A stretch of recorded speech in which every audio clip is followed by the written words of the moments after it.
அனைவருக்கும் வணக்கம். இன்னைக்கு நம்ம கேவிஜி டாக்ஸ் அசோசியேட் சார்பா என்ன இந்த வீடியோல பார்க்க போறோம் அப்படின்னா, ஜிஎஸ்டியை இன்னைக்கு பக்கத்துல வைப்போம். இன்னைக்கு வந்து பாத்தீங்கன்னா நம்ம பார்க்க போறது வந்து பாத்தீங்கன்னா இன்கம் டேக்ஸ்ல ஒரு முக்கியமான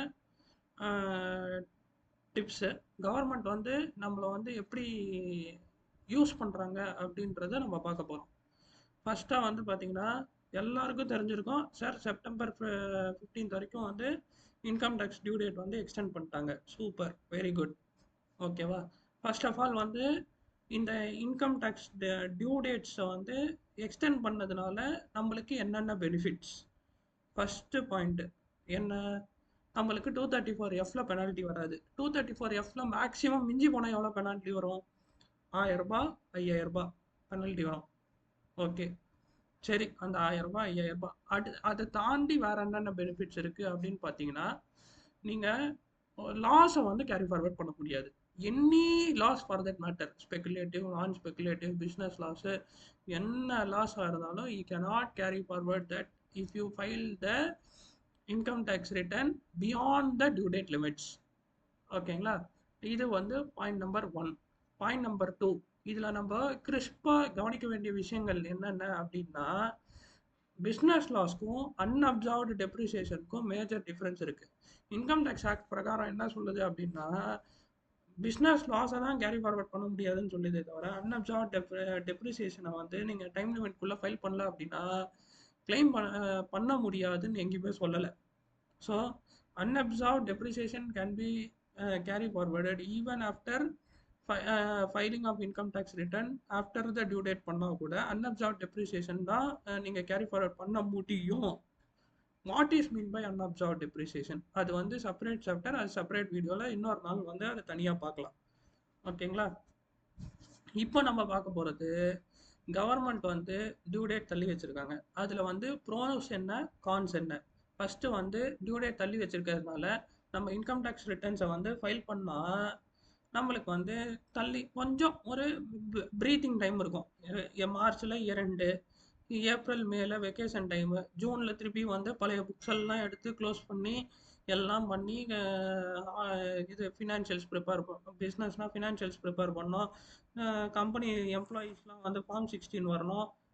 மெஜாரிட்டி பேங்க்ஸ் அங்கே இங்கே எங்கே ஏதாவது டிடிஎஸ் பிடிச்சிருந்தாங்கன்னா அவங்க ஃபார்ம் 16 நம்மளுக்கு கொடுக்கணும். அவங்களுக்கு மே 31 தான் வந்து பார்த்தீங்கன்னா இன்னும் டிடிஎஸ் ஃபைல் பண்ணுறதுக்கு டியூ டேட்ஸு. அது வந்து நம்ம ரிட்டர்ன்ஸில் வந்து பார்த்தீங்கன்னா ஹீட் ஆகிறதுக்கு அவங்க டிடிஎஸ் ஃபைல் பண்ணியிருக்கணும். அவங்க நம்மளுக்கு ஃபார்ம் 16 கொடுக்கணும்.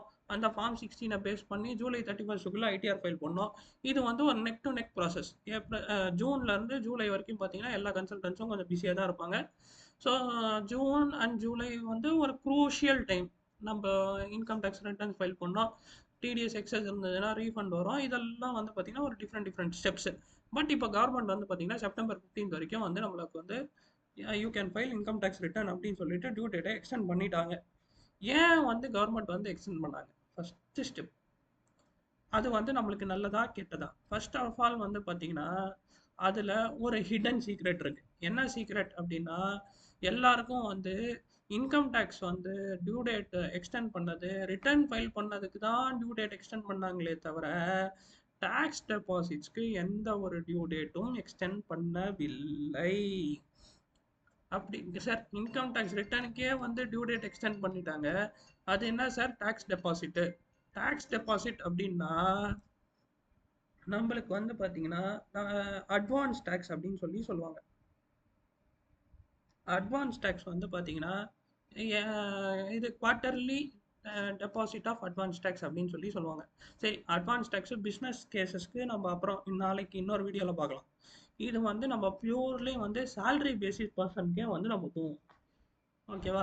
Salary income, other incomes, house property incomes, அந்த இன்கம்ஸ் இருக்கிறவங்களோட இதை வந்து இன்னைக்கு முடிப்போம்.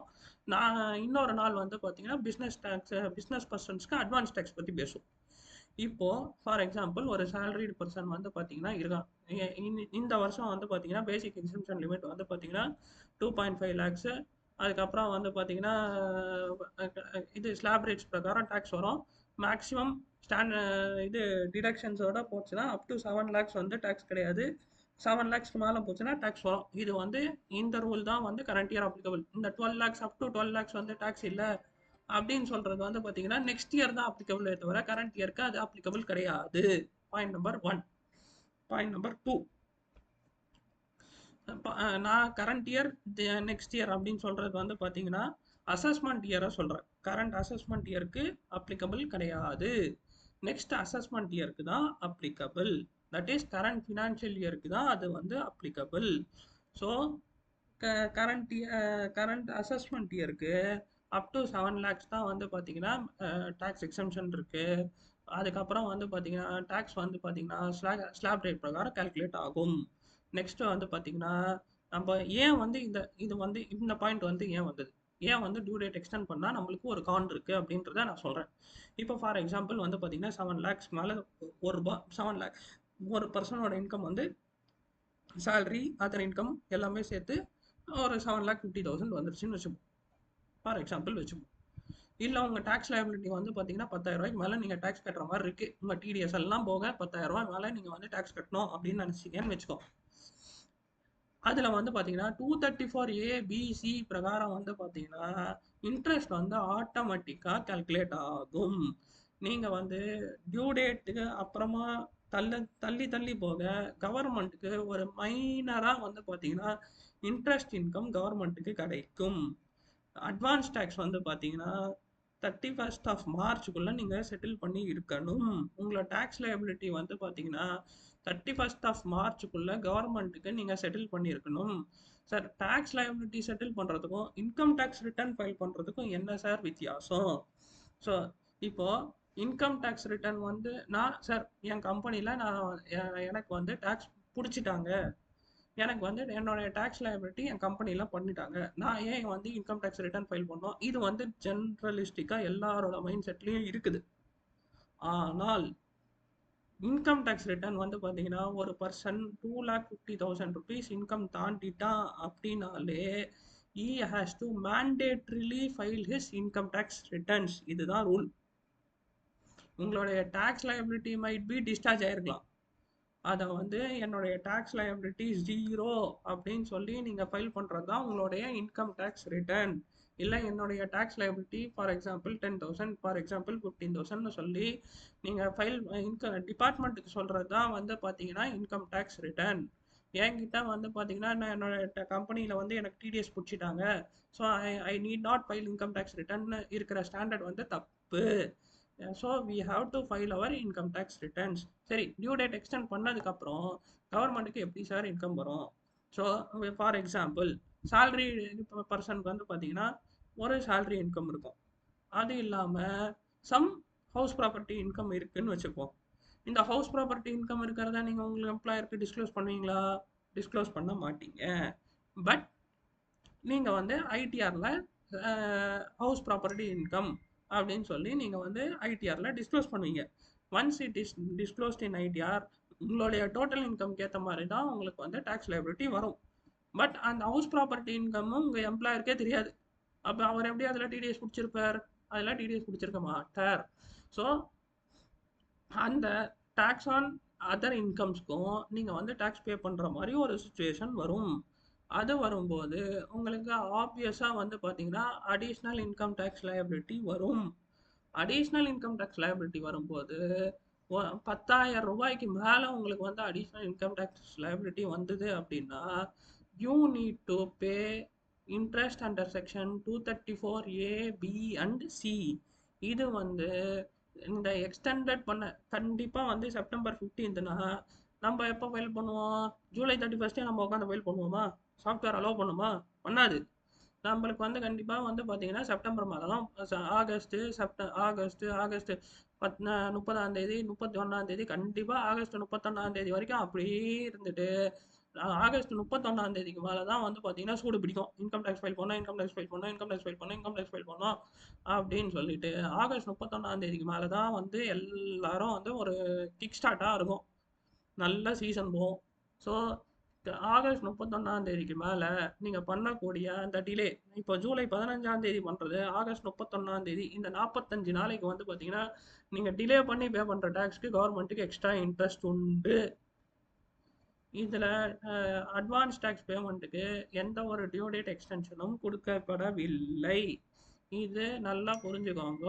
ஸோ உங்களுடைய அடிஷ்னல் இன்கம் டேக்ஸ் லைபிலிட்டி ஏதாவது இருந்தது அப்படின்னா நீங்கள் தயவு செய்து அந்த இன்கம் டேக்ஸை எடுத்துகிட்டு போய் கவர்மெண்ட் போர்ட்டலில் இபே டேக்ஸில் போயிட்டு உங்கள் இன்கம் டேக்ஸ் லயபிலிட்டியை நீங்கள் டிஸ்சார்ஜ் பண்ணி வச்சுடுங்க. அதுக்கப்புறம் அடிஷ்னல் டேக்ஸ் வருது அது இது அது வந்து அப்புறம் பார்த்துக்கலாம். 10,000க்குள்ள இருந்தது அப்படின்னா நீங்கள் வந்து எந்த ஒரு இன்ட்ரெஸ்ட்டும் பே பண்ண தேவையில்ல. 10,000 ரூபாய்க்கு மேலே போச்சு அப்படின்னா 234A B&C பிரகாரம் இன்ட்ரெஸ்ட் வந்து நீங்கள் பே பண்ணுற மாதிரி வரும். ஸோ அடிஷ்னல் இன்கம் டேக்ஸ்க்கு அலாங் வித் இன்ட்ரெஸ்ட் பே பண்ணுறதுக்கு கவர்மெண்ட்டுக்கு ஒரு சின்ன மினிமல் இன்கம் வந்து இதில் வரும். அது உங்களுக்கு கவர்மெண்ட் ஆப்வியஸாக ஒருத்தர் இன்கம்னா இன்னொருத்தருக்கு லாஸ் தானே. ஸோ ஒரு இன்கம் வருது, கவர்மெண்ட்டுக்கு ஒரு இன்கம் வருது அப்படின்னா நம்மளுக்கு ஒரு எக்ஸ்பென்ஸ், அவ்வளோதான். ஸோ இன்றைக்கி இந்த ஒரு முக்கியமான டிப்ஸ் யூஸ் பண்ணிவிட்டு ஸோ எவ்வளோக்கு எவ்வளோ சீக்கிரமாக உங்களோட இன்கம் டேக்ஸ் ரிட்டர்னை ஃபைல் பண்ண முடியுமோ ஃபைல் பண்ணிவிட்டு கவர்மெண்ட் கட்ட வேண்டிய டேக்ஸ் லைபிலிட்டியை சீக்கிரமாக கட்டிட்டு அந்த அடிஷ்னல் இன்ட்ரெஸ்ட்லேருந்து தப்பிச்சுக்கணும்னு சொல்லி நான் கேட்டுக்கிறேன். இது ஃபஸ்ட்டு இது பற்றி உங்களுக்கு ஏதாவது டிஸ்கஷன்ஸ் இல்லை ஏதாவது பண்ணணும் அப்படின்னா கேவிஜி டேக்ஸ் அசோசியேட்ஸ் அப்படின்றது நம்மளோட கம்பெனி நேம். நீங்கள் கூகுளில் போட்டிங்கனாலே நம்மளுக்கு வந்துடும். ஸோ வேணுன்றவங்க பயன்படுத்திக்கோங்க. கால் பண்ணுங்கள், டிஸ்கிரிப்ஷனில் நம்பர் போடுறேன், கால் பண்ணுங்கள். டவுட்ஸ் இருந்ததுன்னா கிளாரிஃபை பண்ணிக்கலாம். தேங்க்யூ.